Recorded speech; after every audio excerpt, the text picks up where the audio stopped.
निवडणुकीपूर्वी बीएलओंच्या माध्यमातून मतदार यादीचे काम पूर्ण केले जाते. राष्ट्रीय कार्य असल्याने बीएलओ म्हणून नेमलेल्यांना ते काम करावेच लागते.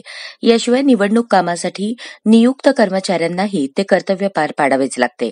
निवडणुकीपूर्वीच अनेकांनी ड्युटी रद्दसाठी फिल्डिंग लावली आहे, पण अत्यावश्यक कारण असल्याशिवाय कोणाचीही ड्युटी रद्द होणार नसल्याचे प्रशासनाने स्पष्ट केले आहे. निवडणूक आयोगाच्या आदेशानुसार शासकीय, निमशासकीय व शासनमान्य स्वायत्त संस्थांमधील कर्मचाऱ्यांना बीएलओ म्हणून नेमले जाते. याशिवाय लोकसभा, विधानसभेसह इतर निवडणुकीसाठीही त्यांची नेमणूक केली जाते. जिल्ह्याचे प्रमुख निवडणूक अधिकारी म्हणून जिल्हाधिकाऱ्यांना त्याचे अधिकार असतात. अनेक जण बीएलओंची ड्युटी रद्द करण्यासाठी प्रयत्न करत आहेत, तर दुसरीकडे शिक्षकांना बीएलओंच्या ड्युटीतून मुक्त करण्याची ही मागणी अनेक वर्षांपासूनची आहे. बीएलओंची ड्युटी ही अशैक्षणिक काम असल्याचे शिक्षक संघटनांचे म्हणणे आहे. काही दिवसांपूर्वी शालेय शिक्षण विभागाने जाहीर केलेल्या अशैक्षणिक कामांमध्ये बीएलओ ड्युटीचा उल्लेखही नाही.